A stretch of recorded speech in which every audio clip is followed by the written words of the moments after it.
Hi guys, welcome back to the course. So in this video, we're going to break down exactly what makes a good project. We'll go over what judges actually want to see and the common mistakes that I've seen people make that you should absolutely avoid. So when a judge walks up to your board, they're not looking at your pretty graphs or your titles. They're looking for three main things. The first thing they're looking for is an original question. They're gonna ask themselves if your project tackles something that hasn't been fully answered yet. And then second is they need to see a well-structured methodology because they don't know if your approach is rigorous or your design is actually testing your hypothesis or if you have the right controls in place. And lastly, they're looking for specific impact. So you have to emphasize your impact and be able to explain why your work matters in the real world and how much impact it has, like how much energy is it saving, how much people is it saving, and things like that. So this is the anatomy of a winning project. So to win and excel in science fair, you have to convey a specific story. So first, you're looking for something specific problem that actually affects people around you or something that you've been affected by. And once you have that problem, then you start searching for the gap. And this is probably the most important part. You have to find exactly what current solutions or existing research have completely missed or failed to address. And then you build your hypothesis, and this has to be clear, testable prediction that can be proven false. And then you have to design an experiment that uses strong benchmarks and control groups so no one can question your process. And especially, oftentimes from what I've seen, judges are all professor judges or they're really experts in the particular field. So you really do need strong benchmarks and rigorous methodology that backs it up. And then it comes to data. Judges obviously want a hard number, a comparison between the state-of-the-art models or comparison between the current industry leading tools or things like that, and see how your project compares to them. And then at the end, you have to zoom back out and then you have to kind of wrap everything up and tell judges why this matters in the real world. So before we look at the winners, I want to talk about common mistakes that you should absolutely avoid. So the first one is not having an original question. So if your project is copying something that has been done before, if your project is, let's say a normal cancer diagnostics project or things like that, judges will absolutely know that your project exists. And second is having no real world connection. And the reason why I'm emphasizing this so much is because especially at regional level, from what I've seen is projects with less novelty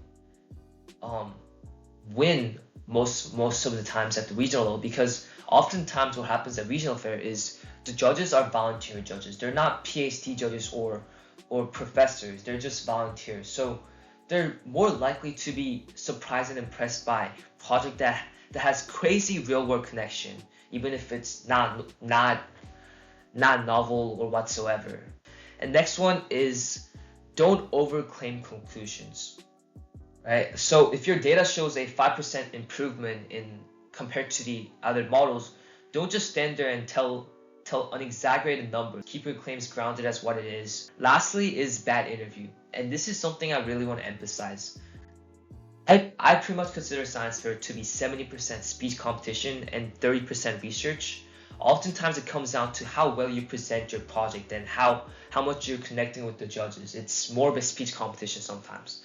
In module 3 and 2, I'll help you guys come up with the best interview structures to stand out in front of the judges. But yeah, keep in mind, science fair is 70% speech. Yeah, so now let's look at some past winners. So to see what a perfect project looks like, this is pretty much what I consider a perfect project. This is Adam's project in 2025 that won the George Yancopoulos. In this project, he looked at an existing vital drug called Galidesivir, which treats COVID-19, Ebola, and Zika, and these mainstream diseases. And he realized that problem wasn't the drug itself, but the manufacturing took 15 steps to make and costed over $75 per gram, which made it inaccessible and made it difficult for people in third world countries to access. And the gap he found was exactly that. And what he did was he completely bypassed the expensive chemicals and used a cheap compound derived from corn. And by doing that, he cut the process from 15 steps down to 10 steps, doubled the output, and tanked the cost to only $12.5 per gram. And that is a massive impact because suddenly a life-saving antiviral becomes affordable to deploy worldwide and lowers the barrier to vaccine production. So if you look at this project, right, it had a perfect methodology, perfect lab-validated data, and clear numeric impact that judges could directly understand. And this is what helped him get first place in the world. Another incredible example is the 2026 winner from Hikaru. So on the surface, his project looks kind of simple. I thought it was simple as well, just on origami, right? What's special about it? But his project was basically an origami folding simulation using a Markov chain Monte Carlo.